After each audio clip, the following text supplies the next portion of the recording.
Hello students, I hope you are doing well. आज की class में हम बात करेंगे हेलमिंथिक एंड फंगल डिजीज़ के बारे में। हम बात करेंगे किस तरीके से जो मॉस्किटोज़ होते हैं उनकी कितनी स्पीशीज़ होती हैं और वो कैसे डिजीज़ को और कौन कौन सी डिजीज़ को कैरी करते हैं। साथ में हम बात करेंगे कुछ स्ट्रेटजीज़ के बारे में जो हमको बताएगा कि हम इन्फेक्शस डिजीज़ को कैसे कंट्रोल करें और किस तरीके से हम प्रिवेंट करें। तो चलिए आज हम शुरू करते हैं अपनी क्लास जो कि पार्ट 5 है, chapter number 7 NCERT class 12 biology का human health and diseases. So helminths जो होते हैं they are the worm like parasites. तो सबसे पहले तो आप ये समझिए कि ये वॉर्म होते हैं, ऑल राइट, एंड ये पैरासाइट्स होते हैं। तो वॉर्म्स तो आपने देखे ही होंगे, राइट, अर्थवॉर्म को आपने देखा होगा। और साथ में ये पैरासाइट्स होते हैं, यानी ये दूसरे की बॉडी के अंदर जाते हैं और वहाँ से ये अपना न्यूट्रिशन लेते हैं। तो इसमें जो पहली डिजीज़ है वो है एस्केरियसिस। तो ये जो डिजीज़ है एस्केरियसिस, ये होती है एस्केरिस लुम्ब्रिकॉइड्स की वजह से। और एस्केरिस लुम्ब्रिकॉइड्स जो होते हैं वो इंटेस्टाइन के अंदर जाते हैं। यहाँ आप देख सकते हैं कि ये इंटेस्टाइन है, इसके अंदर ये वॉर्म्स हैं, ये वॉल पर चल रहे हैं या ये वॉल पर हैं, और ये अभी बहुत कम है, जिसको हम बोलते हैं ये पेट में कीड़े होना। जो और मुझे लगता है कि ये लगभग हर बच्चे के पेट में कीड़े बचपन में होते हैं और फिर उसको दवाई दी जाती है इनको मारने के लिए।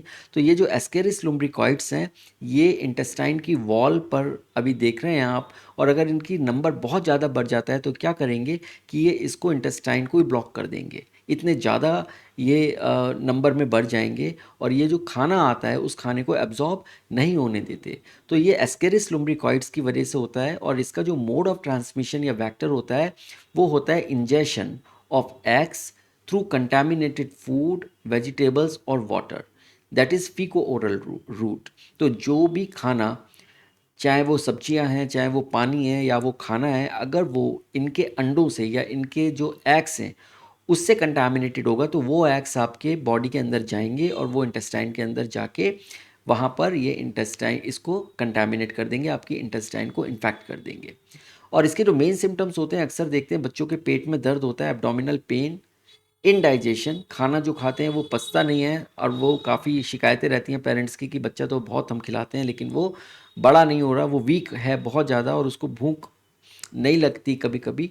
And blockage of intestinal passage, जो उसका इंटेस्टाइन का जो पूरा पैसेज है वो ब्लॉक हो जाता है बहुत सीवियर केस में, और वीकनेस आ जाती है पूरे शरीर के अंदर, क्योंकि जब खाना आपको नहीं मिलेगा, वो डाइजेस्ट नहीं होगा, वो एब्जॉर्ब नहीं होगा, तो डेफिनेटली आपको वीकनेस आ जाएगी।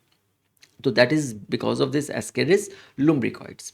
Now next disease is filariasis, जिसको हम लोग बोलते हैं एलिफेंटियासिस या हाथी पाँव की डिजीज़ हम इसको बोलते हैं।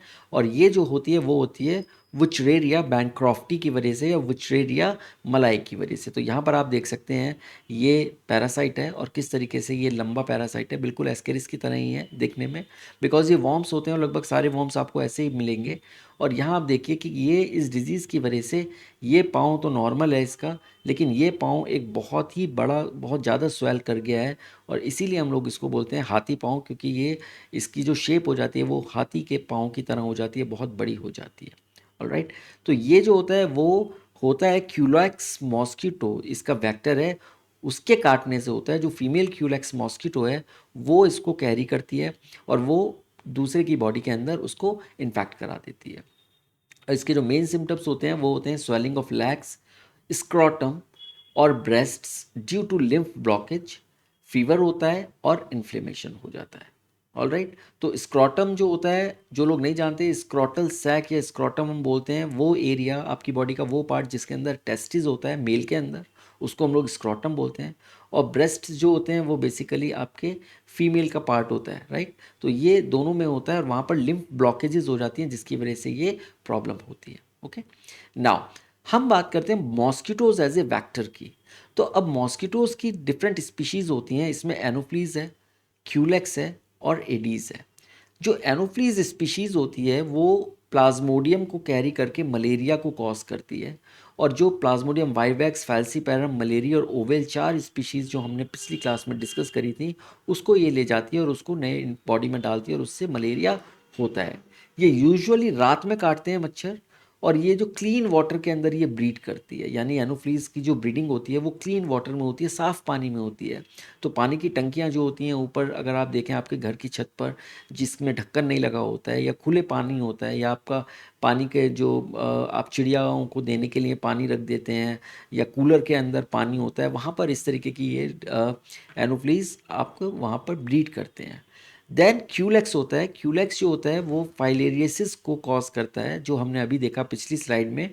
और यहाँ ये जो मच्छर है वो रात में काटता है, और ये डर्टी स्टेगनेंट वाटर में ब्रीड करते हैं, यानी ऐसी जगह पर जहाँ पर गंदगी होती है, पानी बहुत गंदा होता है, जैसे ड्रेन्स हो गई, नालियाँ हो गई, नाले हो गए, सीवर हो गए, वहाँ पर इनको बहुत ज़्यादा ब्रीडिंग इनकी होती है। तो ये क्यूलेक्स है और ये एनोफ्लीज है। एनोफ्लीज की ब्रीडिंग क्लीन वाटर में होती है और क्यूलेक्स की ब्रीडिंग जो होती है वो डर्टी स्टैग्नेंट वाटर में होती है। देन एक और स्पीशीज़ होती है मच्छर की जिसको हम बोलते हैं एडीज एजिप्टाई। ये वायरस को कैरी करता है और ये डेंगू हो गया, चिकनगुनिया हो गया, जीका हो गया, येलो फीवर हो गया, इस तरीके के वायरस को ये फैलाता है। और इसमें अगर आप देखें तो ये सारी वायरल डिजीज़ हैं, और ये नाम है वायरस के, डेंगू हो गया, चिकनगुनिया, जीका, येलो फीवर, ये सब वायरस के नाम हैं जिनके नाम पर ये डिजीज़ है। ये दिन में काटता है, ये मच्छर दिन में काटता है, ये रात में नहीं काटता। So it's a day biting mosquito. Okay. और ये क्या करता है, ये भी क्लीन स्टैग्नेंट वाटर में, यानी रुके हुए पानी में, जो कि साफ पानी होता है, वहाँ पर ये ब्रीड करता है। और जैसे फ्लावर पॉट्स हो गए, टायर्स हो गए, टैंक्स हो गए, यहाँ पर ये इस तरीके के पानी में ब्रीड करता है। तो एडीज़ की स्पेशलिटी है कि वो दिन में काटता है, एनोफ्लीज है वो रात में काटता है। ओके, ये आपको डिफरेंस याद रखना है। क्यूलेक्स है उसकी ब्रीडिंग होती है गंदे पानी में। ओके। आप देखिए कि आप कैसे पहचान सकते हैं, आप इनके बैठने का तरीका देखिए।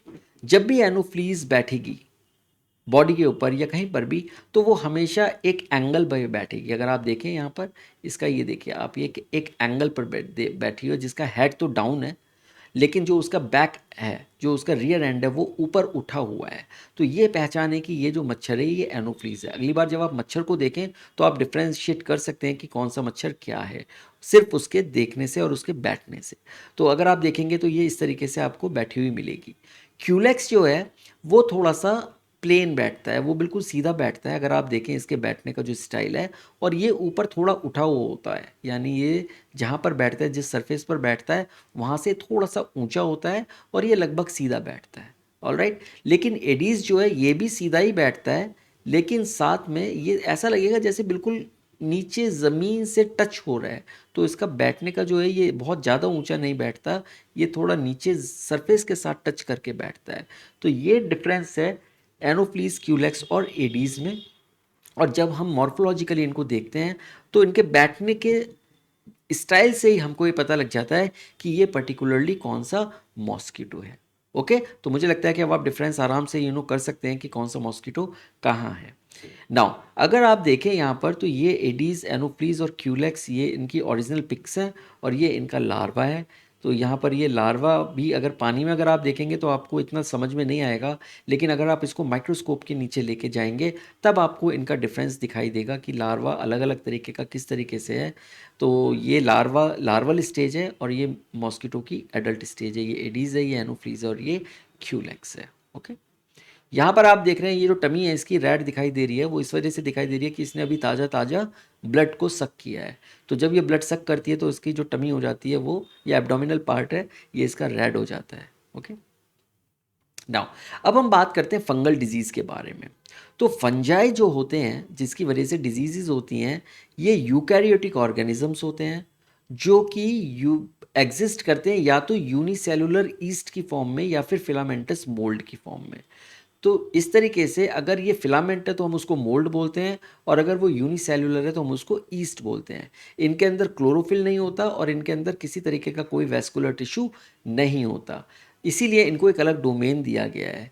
और ये they live by decomposing and absorbing organic matter from the dead और लिविंग सोर्स। तो इनका जो सबसे जो तरीका है जिसको हम लोग बोलते हैं सैप्रोफाइट्स होते हैं, ये क्या करते हैं कि जो ऑर्गेनिक मैटर होता है, जैसे अगर आप जंगलों में जाएंगे, फॉरेस्ट में जाएंगे, या फिर आप अपने घर में भी देखेंगे कोई ब्रेड है या कोई ऐसा कोई खाना है जो कि काफ़ी दिन तक रखा हुआ है, तो वहाँ पर ये आराम से ग्रो हो जाएंगे। और ये क्या करते हैं कि ये जो फूड होता है उसको डिकम्पोज करते हैं, उसको सॉल्युबल फॉर्म में लेके आते हैं और देन उसको एब्जॉर्ब कर लेते हैं। कोई भी ऑर्गेनिक मैटर होता है ये, चाहे वो डेड है चाहे वो लिविंग सोर्स है। दीज प्रोड्यूस सम डिजीजेस जैसे कि रिंग फॉर्म, टीनिया या डर्मेटोफाइटोसिस बोलते हैं। It is one of the most common infectious disease in man. सबसे ज़्यादा ये मोस्ट कॉमन इन्फेक्शस डिजीज़ में आता है ये। और ये जो फंजाई है ये माइक्रोस्पोरम की वजह से होता है, या फिर ट्राइकोफाइटॉन की वजह से, या फिर एपिडर्मोफाइटॉन की वजह से ये हो सकता है। तो हम इसको बोलते हैं रिंग वॉर्म इन्फेक्शन। ओके, तो यहाँ पर आप देखिए ये इस तरीके का ये रिंग वॉर्म होता है। ये बेसिकली वॉर्म नहीं है, ये है फंजाई, लेकिन नाम इसका रिंग वॉर्म है। सो डोंट कंफ्यूज कि ये वॉर्म की डिजीज़ है, बट ये फंगल डिजीज़ है। ओके, ये देखिए एक रिंग की तरीके से ये रैश बना हुआ है यहाँ पर। और यहाँ पर ये जो जो इसका पेरिफेरल एरिया है वो बहुत ज़्यादा स्वेलन है, और ये रेडनेस है यहाँ पर। और जो बीच का पार्ट है वो थोड़ा सा ये डिसकलर्ड है, तो इस वजह से हम ये रिंग शेप बन जाता है और हम इसको बोलते हैं ringworm, right. Now, appearance of dry scaly lesions on various part of the body such as skin, nails, scalp accompanied by intense itching। बहुत ज़्यादा खुजली होती है और साथ में जो स्किन के ऊपर बहुत ही ड्राई और इसके लिए लेजन्स बन जाते हैं, छोटे छोटे ये इस तरीके का लेजन्स बन जाते हैं। वो नेल्स पर भी बन सकते हैं, आपके जो सिर है उसकी जो स्किन है, स्कैल्प है, वहाँ पर भी बन सकते हैं, या बॉडी के और पार्ट्स में भी बन सकते हैं। और बहुत ज़्यादा वहाँ पर इचिंग होती है, इंटेंस इचिंग होती है, right. Now heat and moisture help these fungi to grow thriving in skin folds. बहुत सारे हमारे स्किन फोल्ड्स ऐसे होते हैं जैसे कि ग्रॉइन एरिया होता है, यानी वो एरिया जहाँ पर आपका जो लैग्स स्टार्ट होते हैं, ओके, और बिटवीन द टोज, जो आपके पैर की उंगलियाँ हैं उनके बीच में ये फोल्ड्स इस तरीके के होते हैं कि वहाँ पर हीट भी मिल जाती है, क्योंकि बॉडी का जो टेम्परेचर है वो उसको हीट प्रोवाइड करता है, और साथ में कुछ मॉइस्चर भी मिल जाता है। इसकी वजह से ये फंजाई ऐसे एरिया में जल्दी ग्रो करते हैं। Ringworms are generally acquired from soil or by using towels, clothes or even the comb of the infected individuals। तो जिन लोगों को ये रिंगवॉर्म होते हैं जनरली इट इज़ गुड कि आप उनसे थोड़ा सा दूर रहें जब तक वो ठीक नहीं हो जाते। तो वो उनसे आ सकते हैं या फिर वो सॉइल से या मिट्टी से आ सकते हैं अगर वो वहाँ पर इन्फेक्शन है उस पर्टिकुलर फंगस का। Okay, then second disease is candidiasis, या हम इसको बोलते हैं थ्रश। ये होती है कैंडिडा एल्बिकेंस से, जो कि एक तरीके का ईस्ट फॉर्म होता है। ओके, तो अगर आप ये देखें ये white white white white thrust infection है, और ये इस तरीके का इन्फेक्शन होता है ईस्ट फॉर्म में। यहाँ पर वाइट पैचेस आ जाते हैं माउथ के अंदर, टंग के अंदर, इवन वेजाइना के अंदर, और बहुत ही इचिंग होती है और इरिटेशन होती है। ओके, देन एक अनदर जो डिजीज़ है वो है एथलीट्स फूट, जिसको हम बोलते हैं tinea pedis, and it is caused by Trichophyton rubrum. तो ये एथलीट्स फुट में आप देखिए किस तरीके का ये इन्फेक्शन है यहाँ पर ईस्ट का, और ईस्ट ने यहाँ पर इनका पूरा पैर को वाइट वाइट वाइट वाइट जो आप देख रहे हैं, this is all tinea pedis and it is caused by Trichophyton rubrum. और ये वही ट्राइकोफाइटॉन है जो कि रिंगवॉर्म भी करता है। तो अगर आप यहाँ देखें ये भी ट्राइकोफाइटॉन है, और यहाँ एथलीट्स फुट में भी ये ट्राइकोफाइटॉन है। Okay, now there is itching, बहुत ज़्यादा खुजली होती है। स्केलिंग, स्केल आप देख रहे हैं यहाँ पर, ऐसा लगता है कि स्किन निकल जाएगी। रेडनेस होती है बिटवीन टोज। और ये जो डिजीज़ हैं ये बहुत ही कॉमन डिजीज़ हैं। सो ये फंगल इन्फेक्शंस हैं, इसमें यूजुअली ऑइंटमेंट्स वगैरह या ओरल मेडिसिन होती हैं, उसको लेने से काम चल जाता है और ये डिज़ीज़ आपकी दूर हो जाती है। ओके, नाउ अब हम बात करेंगे prevention and control of infectious disease. तो इसमें कुछ स्ट्रैटेजीज़ हैं, कुछ हमारे पॉइंट्स हैं जो कि हमको याद रखने चाहिए, जिसकी वजह से हम इन्फेक्शियस डिजीज़ से बच सकते हैं या अपने नियर एंड डियर्स को बचा सकते हैं।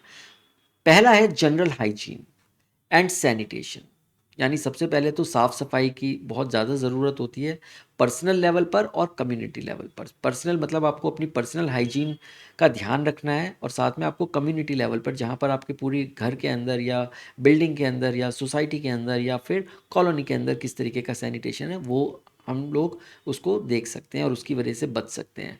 तो इसमें क्या है, सेफ ड्रिंकिंग वाटर होना चाहिए, प्रॉपर डिस्पोजल ऑफ वेस्ट होना चाहिए, एंड एक्सक्रीटा होना चाहिए। सराउंडिंग हमारी क्लीन होनी चाहिए, किसी भी तरीके का कोई स्टैगनेंट वाटर ना हो ताकि मॉस्किटोज़ वगैरह उसमें ना ब्रीड करें। रेगुलर हैंड वॉशिंग बहुत इंपॉर्टेंट है, और ये काफ़ी हद तक आपकी डिज़ीज़ को बचा सकती है। कुकिंग प्रॉपर होनी चाहिए, अनकुक्ड या इम्प्रॉपरली कुक्ड फूड से डिजीज़ हो सकती है। एंड जो खाना है उसको पूरे प्रॉपर तरीके से आपको वॉश करना चाहिए, तब उसको बनाना चाहिए। तो ये कुछ मेजर्स हैं और कुछ एग्जांपल्स हैं जो कि हम लोग कर सकते हैं। इससे क्या होता है कि बहुत सारी वाटर बॉर्न और वेक्टर बॉर्न डिजीज़ जो होती हैं, जैसे कॉलरा हो गया, टाइफाइड हो गया, मलेरिया हो गया, डेंगू हो गया, ये इसको हमें इसको फैलने से ये बचा जा सकता है। देन सेकेंड प्रिवेंशन मेज़र है वेक्टर कंट्रोल मेजर्स। हम उस वेक्टर को ही कंट्रोल करें तो जिसकी वजह से बीमारियां फैलती हैं। जैसे हम मॉस्किटो नेट्स का इस्तेमाल करें, रेपलेंट्स का इस्तेमाल करें, विंडो स्क्रीन लगाएं, स्प्रे करें कुछ इंसेक्टिसाइड्स जैसे डीडीटी हो गया, मेलाथियन हो गया। हालांकि ये आपको बहुत ध्यान रखना है कि ये किसी एडल्ट के सुपरविजन में ही या एडल्ट को ही ये करना चाहिए। और जब ये इस तरीके के इंसेक्टिसाइड्स का आप यूज़ करें तो याद रखें कि आप इसको किचन एरिया में या ऐसे खाने पीने के एरिया में बिल्कुल भी इसका इस्तेमाल ना करें, या इसको इस तरीके से इस्तेमाल करें कि खाने पीने की चीज़ें आप ढक के काम करें, ठीक है। एंड एलिमिनेटिंग स्टैगनेंट वाटर, जो भी जमा हुआ पानी है आपका कहीं पर भी है, जहाँ पर भी मच्छर पनप सकते हैं, आप उसको इमीडिएटली आप उसको हटा दें। तो ये एक तरीके का मेजर है। इसमें क्या होगा कि जितने भी आपके वेक्टर्स हैं वो कंट्रोल होंगे, मॉस्किटोज़ नहीं होंगे। और कुछ डिजीज़ जो वेक्टर बॉर्न्स होते हैं जैसे मलेरिया हो गया, डेंगू हो गया या फाइलेरियासिस हो गया, ये सब आप इनसे बचा जा सकता है। या फ्लाइज़ जो कि मक्खियाँ होती हैं, और मक्खियों की वजह से तो बहुत सारी ये मैकेनिकल कैरियर्स हैं, आपने देखा था लास्ट क्लास में, उसकी वजह से भी ये जो बचा जा सकता है वो डिजीज़ से बचा जा सकता है। The next step is like isolation and quarantine. अगर कुछ हो ही गया है तो क्या करना है कि जो इन्फेक्टेड इंडिविजुअल है उसको आइसोलेट करें आप, और उसको क्वारंटाइन करें ताकि वो एक्सपोज्ड पर्सन जो है वो बाकी के जो हेल्दी पर्सनस हैं या जो बाकी के जो नॉर्मल पर्सनस हैं उनको वो ट्रांसमिट ना कर पाए। तो यूजुअली क्या होता है, घर में जब किसी को तकलीफ़ होती है, किसी को बीमारी होती है, तो उसको क्या करना चाहिए कि उसको एक अलग कमरे में उसको उसका अरेंजमेंट कर देना चाहिए अगर हो सकता है तो। और या फिर उसको एक अलग बेड दे देना चाहिए, और उसके खाने पीने का यूटेंसिल्स का ध्यान रखना चाहिए कि वो जैसे ही ख़त्म करे उसको इमीडिएटली वॉश करें, और हो सके तो हाथ में ग्लव्स पहन के काम करें ताकि उसके जो यूटेंसिल्स हैं इवन वो भी आपके टच में ना आए। और फ्रीक्वेंट हैंड वॉश करते रहें, ये सारी चीज़ें करती रहनी चाहिए। और उसको जब तक वो ठीक नहीं हो रहा था उसको अच्छे से रेस्ट करने देना चाहिए। It prevents the transmission of airborne and contact diseases. For example Covid हो गया, टीबी हो गया, मीजल्स हो गया, इस तरीके की जो डिजीज़ हैं जो कि एयरबॉर्न होती हैं, जो कि खांसने से, छींकने से फैलती हैं, उससे ये बचा जा सकता है अगर हम इस तरीके का काम करते हैं। हम उसको एक हैंकी दे सकते हैं या उसको कुछ कपड़ा दे सकते हैं कि जब भी उसको खांसी आए या उसको छींक आए तो वो उसका इस्तेमाल करे, हैंकी को मुंह पे लगाए। या फिर हम मास्क ले सकते हैं, या जो लोग उससे मिलने जा रहे हैं या घर में भी रहने वाले लोग हैं वो भी एक तरीके से मास्क का प्रयोग कर सकते हैं। देन इम्यूनाइजेशन और वैक्सीनेशन। इसमें क्या होता है कि जो वैक्सीन्स जो होती हैं वो लगाई जाती हैं, और उससे क्या होता है जो हमारा इम्यून सिस्टम है वो स्टिमुलेट होता है, जिसकी वजह से एंटीबॉडीज़ बन जाती हैं, और वो एंटीबॉडीज़ हमें नेचुरली हमारी बॉडी के अंदर जो इन्फेक्शन चला गया है उससे वो फाइट करती हैं। तो ये सारी चीज़ें हम लोग अगली क्लास में डिस्कस करेंगे जब हम इम्यूनिटी की बात करेंगे। लेकिन यहाँ पर आप समझ लीजिए कि इम्यूनाइजेशन या वैक्सीनेशन की वजह से हमें बीमारियों से हम बच सकते हैं, और इससे हमारी बॉडी के अंदर इम्यूनिटी डेवलप होती है। बहुत सारे एग्जाम्पल्स हैं, बच्चों को बीसीजी का वैक्सीन लगाया जाता है, उनको पोलियो ड्रॉप्स पिलाई जाती हैं, उनको डीपीटी का वैक्सीन लगाया जाता है, एमएमआर का वैक्सीन लगाया जाता है, हेपेटाइटिस बी का वैक्सीन तो बड़े लोग भी लगवा सकते हैं। तो इस तरीके से वैक्सीनेशन प्रोग्राम के थ्रू बच्चों को बचाया जा सकता है। And this is the most effective and specific method. मतलब हमको पता है कि हम जो वैक्सीन ले रहे हैं वो किस डिजीज़ को प्रिवेंट करेगा, तो इसीलिए हमने लिखा है कि specific method of prevention provides active immunity. इससे हमारी बॉडी के अंदर एक्टिव इम्यूनिटी आती है, हमारी बॉडी खुद से एंटीबॉडीज़ बनाती है। और हमारी बॉडी के अंदर जब एंटीबॉडीज़ ऑलरेडी होती हैं तो जब भी वो डिज़ीज़ का वायरस या बैक्टीरिया हमारी बॉडी के अंदर आता है तो वो एंटीबॉडीज़ उसको न्यूट्रलाइज कर देती हैं। Okay, now health education and awareness, ये बहुत इंपॉर्टेंट है। Educate about modes of disease, हमें एजुकेट करना चाहिए अपने लोगों को, अपने बच्चों को, अपनी फैमिली को कि किस तरीके से बीमारियां फैलती हैं और किस तरीके से पर्सनल हाइजीन के थ्रू यानी खुद की साफ़ सफाई के थ्रू और कैसे बचा जा सकता है। साथ में वैक्सीनेशन का इम्पोर्टेंस बताना चाहिए। बहुत सारे जगह पर बहुत सारी कम्युनिटीज़ में ऐसा होता है कि जो वैक्सीन्स को लेके कुछ मिथ्स होते हैं, उनको कुछ मिसअंडरस्टैंडिंग्स होती हैं। उनको लगता है कि वैक्सीन लगाने से शायद बच्चे की सेहत पे बहुत बुरा असर पड़ता है और वो लोग नहीं लगवाते। तो उनको बताना चाहिए एक एजुकेशनल प्रोग्राम, या जो लोग जानते हैं, जो पढ़े लिखे लोग हैं उस कम्युनिटी के या बच्चे हैं जो ये जानते हैं, उनको ये एजुकेट करना चाहिए लोगों को। तो इससे क्या है कि अर्ली डिटेक्शन में और प्रिवेंशन में मदद कर होती है। पर्टिकुलरली कुछ इस तरीके की जैसे सेक्सुअली ट्रांसमिटेड डिजीज़ होती हैं, जैसे एड्स हो गया या और सिफिलिस हो गया या और बीमारियां हो गई, तो उस तरीके से बचा जा सकता है। Then early diagnosis and treatment बहुत इंपॉर्टेंट है। स्क्रीनिंग टेस्ट इंपॉर्टेंट है, ब्लड टेस्ट मलेरिया के लिए या फिर टीबी के लिए स्प्यूटम टेस्ट होना चाहिए, एलाइजा होना चाहिए एचआईवी के लिए। इस तरीके के प्रॉम्प्ट ट्रीटमेंट आपको मिल जाएंगे अगर आपको सही टाइम पर डायग्नोसिस होगा। जब भी कोई सिम्टम हो उसको लाइटली मत लीजिए और फ़ौरन अपने नज़दीकी डॉक्टर को दिखाइए, और वो जो भी टेस्ट बताता है उस टेस्ट को करवा के और फटाफट से ट्रीटमेंट लीजिए। ये बहुत इंपॉर्टेंट है आपकी ज़िंदगी को बचाने के लिए। तो प्रॉम्प्ट ट्रीटमेंट मिल जाता है, सही दवाइयाँ लीजिए और सही टाइम पर लीजिए और पूरा कोर्स कीजिए। ऐसा नहीं है कि दवाइयाँ लीं और उन्होंने कुछ कभी ले ली कभी नहीं ली और कोर्स पूरा नहीं करा, या वो प्रॉपर मेडिसिन्स नहीं ली। तो ये नहीं होना चाहिए। चाहे एंटीबायोटिक्स है या एंटीवायरल्स हैं, एंटी फंगल्स हैं, एंटी पैरासिटिक्स हैं, जो भी डिपेंडिंग ऑन क्या डिजीज़ है उसके हिसाब से पूरी कोर्स करना चाहिए। सही दवाई लेनी चाहिए, सही टाइम पर लेनी चाहिए। It prevents disease progression and further spread. तो उससे काफ़ी हद तक डिजीज़ रुक जाती है और किसी किसी केस में डिजीज़ ख़त्म भी हो जाती है, और जो आगे का स्प्रेड है वो भी कंट्रोल करने में मदद मिलती है। Then nutrition and immunity building, ये तो हर एक को करना चाहिए। हम सबको बैलेंस डाइट लेनी चाहिए, हमको प्रॉपर विटामिन्स मिनरल्स लेने चाहिए, खासकर vitamin A, vitamin C, vitamin E और जिंक का काफ़ी रोल है। फिजिकल एक्सरसाइज डेली करनी चाहिए, एडिकेट स्लीप लेनी चाहिए। तो आज की तारीख में अगर आप देखें तो, और अक्सर मैं देखता हूँ कि जो नई जनरेशन है उसमें स्लीप की बहुत बड़ी प्रॉब्लम है। वो लोग सोना नहीं चाहते और वो रात रात भर मोबाइल पर लगे रहते हैं या स्क्रीन टाइम उनका बहुत ज़्यादा होता है, और उसकी वजह से क्या है कि हमारी बॉडी को हीलिंग नहीं हो पाती प्रॉपर।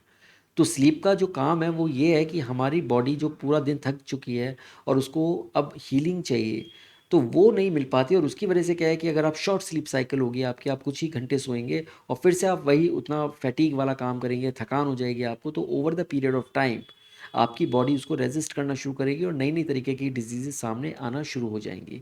तो स्लीप एक बहुत ही इम्पॉर्टेंट फैक्टर है आपकी बॉडी को हेल्दी रखने के लिए। भले ही आप बैलेंस डाइट ले रहे हैं या आप हर तरीके से एक्सरसाइज कर रहे हैं, लेकिन अगर आप सही स्लीप नहीं ले पा रहे हैं, दैन वो आपका लेना वो उसको बहुत हद तक कम कर देगा, और वो जो आप इतने एफर्ट्स बाकी की चीज़ों में कर रहे हैं उन एफर्ट्स के मायने नहीं रह जाएंगे। तो स्लीपिंग इज़ अ मस्ट और proper sleep is a must. और हर एक की बॉडी को पता होता है कि उसको कितनी स्लीप की ज़रूरत है। कुछ लोगों को 8 घंटे चाहिए, कुछ लोग 6 घंटे में रिफ़्रेश हो जाते हैं और कुछ लोग 10 घंटे में भी नहीं हो पाते। तो it all depends, but at least 8 hours की sleep is minimum recommended. It improves natural immunity against infection, क्योंकि आपकी बॉडी फिर से रिचार्ज होती है एक तरीके से, और आपकी बॉडी के अंदर एक नई एक एनर्जी आती है और वो हेल्प करती है आपकी नेचुरल इम्यूनिटी को बिल्ड करने के लिए और इन्फेक्शंस को दूर करने के लिए। ना उसके अलावा जो गवर्नमेंट भी कुछ प्रोग्राम्स को रन करती है, और हम इंडियन गवर्नमेंट प्रोग्राम्स की अगर हम बात करें तो we have the universal immunization program, जिसको हम यूआईपी बोलते हैं। इसमें national vector borne disease control program है। तो इसमें जो वेक्टर बॉर्न डिजीज़ हैं जो कि वेक्टर्स की वजह से होती है उनको कंट्रोल करने का प्रोग्राम है। गवर्नमेंट बहुत सारे इनिशिएटिव्स लेती है। पल्स पोलियो प्रोग्राम है, आपने देखा होगा और अक्सर आपने सुना होगा कि आपके घर में रविवार को, जिसको हम पोलियो रविवार बोलते हैं, तो वहाँ पर जो है वो घर घर जाकर पोलियो की ड्रॉप्स पिलाई जाती हैं छोटे बच्चों को। देन नाको है, नेशनल एड्स कंट्रोल ऑर्गेनाइजेशन, जो कि एड्स जैसी डिजीज़ को कंट्रोल करने के लिए कदम उठाती है, गाइडलाइंस देती है, डॉक्टर्स को ट्रेन करती है और एजुकेट करती है पब्लिक को कि किस तरीके से हम इससे बच सकते हैं। बड़े बड़े होर्डिंग्स लगाना, बोर्ड्स लगाना, एडवर्टाइजमेंट्स करना रेडियो पर, टीवी पर, और उनके प्रिवेंशन के लिए कि क्या किया जा सकता है, इस तरीके से एजुकेट करना, ये सब इनके उसमें स्कोप में आता है। तो ये गवर्नमेंट भी बहुत सारे प्रोग्राम्स को रन करती है। सो इनको हमेशा सुने और उसको बताएं और उसको डिस्कस करें कि हम किस तरीके से डिजीज़ को कंट्रोल कर सकते हैं। So it is implemented for large scale disease prevention and eradication. और काफ़ी हद तक अगर आप देखें तो पोलियो प्रोग्राम की वजह से पोलियो डिजीज़ इंडिया के अंदर ऑलमोस्ट इरेडिकेट हो गई है, कोई ऐसा केस नज़र नहीं आ रहा है। ऑलराइट, तो आज का डिस्कशन हम यहीं पर ख़त्म करते हैं और अगली क्लास में हम शुरू करेंगे इसका एक नेक्स्ट पार्ट जो कि होगा इम्यूनिटी के बारे में, and that's going to be very interesting topic. तो बने रहिए। और अगर आपको लगता है कि ये जो क्लासेस हैं ये किसी आपके बैचमेट्स की या किसी ऐसे स्टूडेंट को हेल्प कर सकती हैं, तो प्लीज़ आप उसको शेयर कीजिए, लाइक कीजिए, और नई नई क्लासेस के बारे में जानने के लिए उसको सब्सक्राइब कीजिए। चलिए मिलते हैं नेक्स्ट क्लास में। Thank you.